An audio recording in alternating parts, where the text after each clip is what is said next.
Hey YouTube, it's Ish here with Growing in OKC, and I've got a shot of alcohol in my garden. Get your mind out of the gutter. I'm not actually going to drink this shot of alcohol. This is actually isopropyl alcohol, which is used for cleaning cuts and scrapes and stuff like that. It's the stuff when you were a little kid, you begged your mom or your dad not to put it on you because it burns so bad. Well, I've got that and a pair of scissors. I've listened to a lot of the feedback you all have given me on how to, what's going on with my tomato plants, and everyone seems to agree that this is some form of blight or some sort of other virus attacking my tomato plants. So what I have found on the internet and what's been suggested is that I use a pair of scissors or a sharp knife, and after every cutting I dip them back into the alcohol to help kill the virus that's going through the plants right now. And so I'm going to try to do this and prune back a lot of the infection that's growing in my plants. So we'll see how this works out, and we'll do a follow-up video at some other time, and I'll show you how it looks.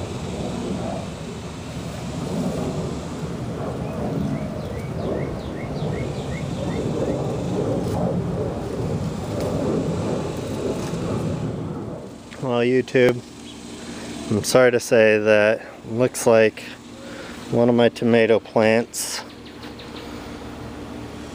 was probably just a little too far gone, and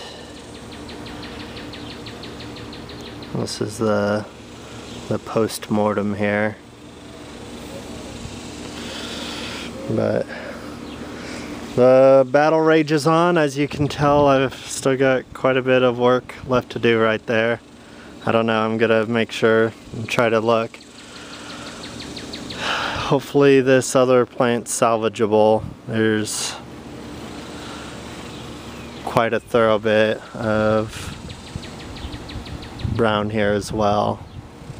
But on a more promising note, at least the outsides of it are green on this one.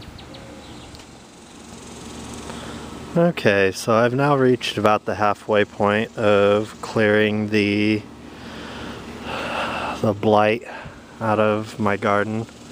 As you can tell, the other plant it's still there. I didn't end up pulling it out, and I've got about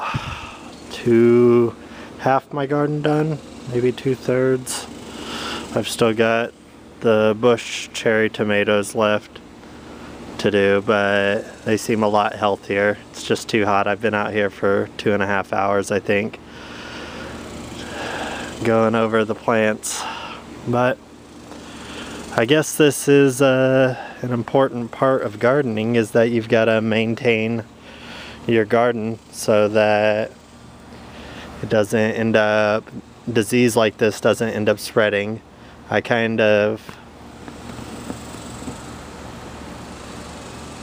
it for granted. A lot of you told me to make sure that if you see blight to immediately cut those leaves off. I thought having 1 or 2 would be fine. And then what ended up happening is I went on vacation and didn't manage my garden very well in those weeks that I was gone.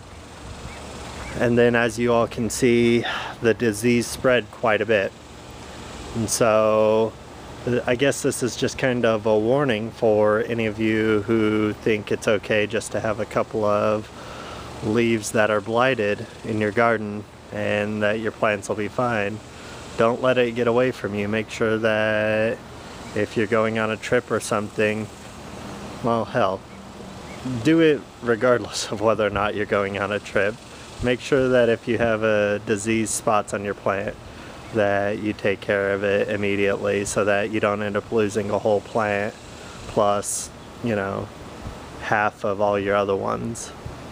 So that's it. This is I guess a first year or rookie mistake, and I'm glad that I got to share it all with you and document it here on my weblog, because as much as I like to think I'm decent at growing this first year, everyone makes mistakes, and that's what this is for. That's why I keep a video log. It's so that I can get advice from you all, as well as so that I can remember for myself what I did wrong.